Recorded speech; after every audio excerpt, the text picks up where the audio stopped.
प्राण प्रतिष्ठा उत्सव से पहले झांसी में निकाली गई भव्य श्री राम यात्रा कार्यक्रम में दिखा राम मंदिर का मॉडल। हरियाणा से बुलाए गए बड़े हनुमान वेशधारी रहे आकर्षण का केंद्र।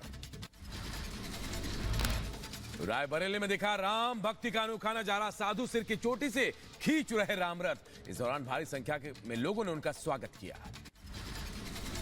मुंबई से अयोध्या जा रही शबनम पहुंची महोबा। पैदल चलकर भगवान राम के दरबार में देगी हाजिरी।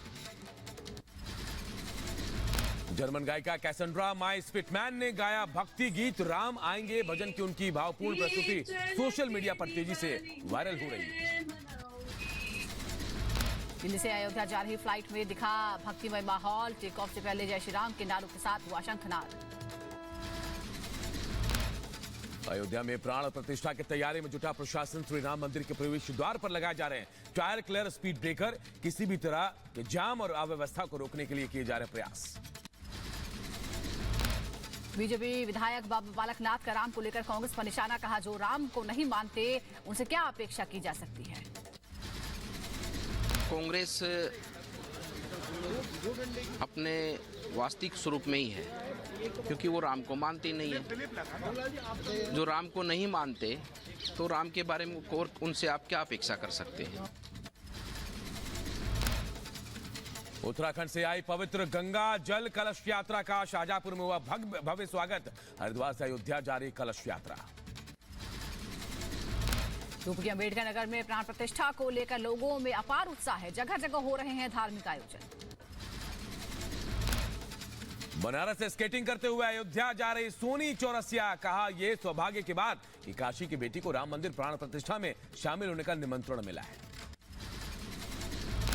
प्राण प्रतिष्ठा से पहले अयोध्या तैयार है। राम मंदिर में अनुष्ठान को लेकर सभी तैयारियां पूरी। मंदिर में लगाई जा रही है ध्वजा। सूर्यवंशी ठाकुरों ने 500 साल पुरानी कसम पूरी होने के बाद फिर पहनी पगड़ी और जूते। भगवान रामलला का मंदिर बनने की कसम खाई थी। इसके बाद अब अपनी कसम तोड़ी। 22 जनवरी से पहले राममय हुआ पूरा देश। मध्य प्रदेश के नर्मदापुरम में 74 साल के बुजुर्ग ने 776 पन्नों पर राम नाम से सुंदरकांड लिखा। पिछले 4 साल में हर रोज करीब 12 घंटे लिखने के बाद पूरा हुआ सुंदरकांड। सीएम योगी आदित्यनाथ का आज अयोध्या दौरा। हनुमानगढ़ी में करेंगे दर्शन पूजन। प्राण प्रतिष्ठा के मद्देनजर फाइनल तैयारियों और टेंट सिटी का जायजा लेंगे। अयोध्या में प्राण प्रतिष्ठा से पहले दक्षिण भारत के राम मंदिरों में पूजा करेंगे पीएम मोदी। 20 से 21 जनवरी के बीच रामेश्वरम और धनुषकोडी में करेंगे दर्शन।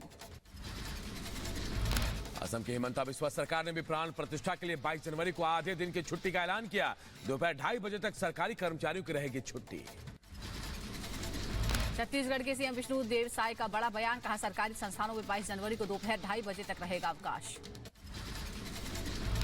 राम मंदिर के प्राण प्रतिष्ठा समारोह के मद्देनजर राजस्थान सरकार का फैसला। 22 जनवरी को राज्य में आधे दिन की छुट्टी की घोषणा।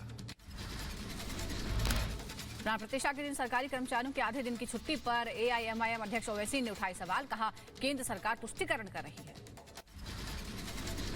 कार सेवकों पर गोलीबारी को लेकर शिवपाल यादव का बयान। बोले संविधान की रक्षा के लिए कार सेवकों पर चलवाई गोली। स्वामी प्रसाद ने भी कार सेवकों पर गोलीबारी को जायज ठहराया। राजनीतिक 22 तारीख को कार्यक्रम है, तो वो देखिए राजनीतिक कार्यक्रम में तो विपक्ष के लोगों को जाना नहीं है। 22 के बाद हम जाएंगे। शिवपाल यादव की कार सेवकों पर गोली चलाने को सही बताने पर बोले बीजेपी नेता आरपी सिंह। ये उनकी मानसिकता दिखाता है। ये जो मानसिकता है दिखती है कि इनकी मानसिकता क्या है। कांग्रेस और मुलायम सिंह की पार्टी सपा की मानसिकता क्या है, ये शिवपाल जी के बयान से परिलक्षित होती है। रामगोपाल यादव के कार सेवकों पर गोली को सही बताने पर बोले बीजेपी नेता यासिर जिलानी। अपने पाप को खत्म नहीं कर सकते तो तरह तरह के बयान दे रहे हैं। पाप को खत्म ही नहीं कर सकते हैं तो वो तरह तरह की बातें कर रहे हैं। इससे कोई फर्क नहीं पड़ रहा है। भारतीय जनता पार्टी के जो लोग हैं वो अपने जो काम है वो लगातार कर रहे हैं। राम मंदिर पर बोले रक्षा मंत्री राजनाथ सिंह। सनातन की पुनर्स्थापना हो रही है। प्रधानमंत्री मोदी के नेतृत्व में अयोध्या को वो स्थान मिल गया जो उसे 15 अगस्त 1947 को स्वतंत्रता के तुरंत बाद मिल जाना चाहिए था।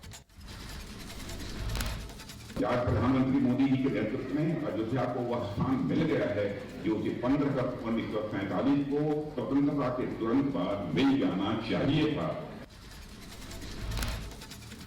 प्राण प्रतिष्ठा को राजनीतिक कार्यक्रम बताने वाले पर बरसे बीएचपी नेता विनोद बंसल का जैसे जैसे नजदीक आ रहा है घड़ी, वैसे वैसे राम विरोधियों पर का कलेजा फटता जा रहा है। अयोध्या में राम महोत्सव की जो अनुपम तैयारियां दिव्यता भव्यता के साथ हो रही है और वो समय जैसे जैसे सन्निकट होता जा रहा है वैसे वैसे रामद्रोहियों का कलेजा फटता जा रहा है।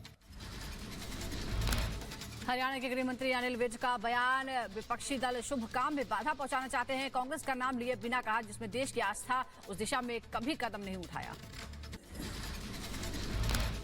आपने कभी इस दिशा में कोई कदम नहीं उठाया और अब अगर सरकार करने जा रही है तो आपको हर तरफ उसमें आप कोई ना कोई व्यवधान डालना चाहते हो। प्राण प्रतिष्ठा को रेलवे ने भी इसे लेकर खास तैयारी की है। 22 जनवरी के कार्यक्रम का लाइव प्रसारण करेगा रेलवे। देश भर के स्टेशनों पर 9000 से ज्यादा स्क्रीन पर होगा प्रसारण। प्राण प्रतिष्ठा को लेकर राम भक्तों में उत्साह है। यूपी के अम्बेडकर नगर में दीपोत्सव की तैयारी। अयोध्या में प्राण प्रतिष्ठा समारोह पर बोले आचार्य लोकेश मुनि, दुनिया भर में अपूर्व उत्साह है। अयोध्या में सरयू में चलेगी सोलर बोट। देश में पहली बार लोग सोलर बोट के जरिए सरयू की यात्रा करेंगे। जम्मू कश्मीर पुलिस का एक्शन, अलगाववादी नेता मसर्रत आलम भट्ट की पार्टी मुस्लिम लीग और तहरीक हुर्रियत पर लगाए प्रतिबंध। पीएम मोदी का महाराष्ट्र दौरा, आज सोलापुर में कई विकास परियोजना का उद्घाटन और शिलान्यास करेंगे। ये मोदी आज कर्नाटक और तमिलनाडु का दौरा भी करेंगे। बेंगलुरु में Boeing India engineering and technology centre का करेंगे उद्घाटन। केंद्रीय गृह मंत्री अमित शाह का शिलांग मेघालय का दौरा, शिलांग में उत्तर पूर्वी परिषद के 71वें सत्र की अध्यक्षता करेंगे। रक्षा मंत्री राजनाथ सिंह का उत्तराखंड दौरा, आज जोशीमठ में करेंगे 35 परियोजनाओं का लोकार्पण। राहुल गांधी की बढ़ी मुश्किलें, मानहानि केस में सुल्तानपुर के एमपी एमएलए कोर्ट ने तलब किया। टीएमसी के पूर्व सांसद महुआ मोइत्रा को दिल्ली हाईकोर्ट से झटका, महुआ के बंगला खाली करने के खिलाफ अर्जी हाईकोर्ट ने खारिज की। अखिलेश यादव पर कांग्रेस नेता आचार्य प्रमोद कृष्णम का हमला, बोले 2019 में मायावती और अखिलेश दोनों में बहुत प्रेम था, अब अखिलेश यादव मायावती के लिए गिरगिट है और सांप है। 2019 में बहुत प्रेम था दोनों में। वो कहती थी मेरी बुआ हैं, वो भी कहती थी कि ये मेरा बड़ा प्यारा भतीजा है। अब वो गिरगिट हैं, सांप हैं, नेवले हैं, बिच्छू हैं, छछूंदर हैं, कौन है ये मायावती जी ज्यादा जानती है। इस बारे में मैं कोई टिप्पणी करूँ ये उचित नहीं। एआईएमआईएम के चीफ असदुद्दीन ओवैसी पर बरसे कांग्रेस नेता प्रमोद आचार्य कृष्णन, कहा ओवैसी के अंदर जिन्ना की आत्मा घुसती है। ओवैसी बहुत विद्वान व्यक्ति हैं, वकील हैं, लेकिन कभी कभी उनमें ना जिन्ना की रूह घूमती है। जब जिन्ना की आत्मा उनमें आती है तो वो डिवाइड करना चाहते हैं हिंदुस्तान को। लेकिन मैं ओवैसी साहब से अपील करना चाहता हूँ, दरखास्त करना चाहता हूँ कि हिंदुस्तान के मुसलमानों को डराने की कोशिश ना करें। जम्मू में विकसित भारत संकल्प यात्रा में बोले केंद्रीय मंत्री जितेंद्र सिंह, 70 साल बाद लोकतंत्र ने वोट की राजनीति को उखाड़ फेंका है। दिल्ली में पीएम मोदी से मिले उत्तराखंड के सीएम पुष्कर सिंह धामी, कई मुद्दों पर हुई बातचीत।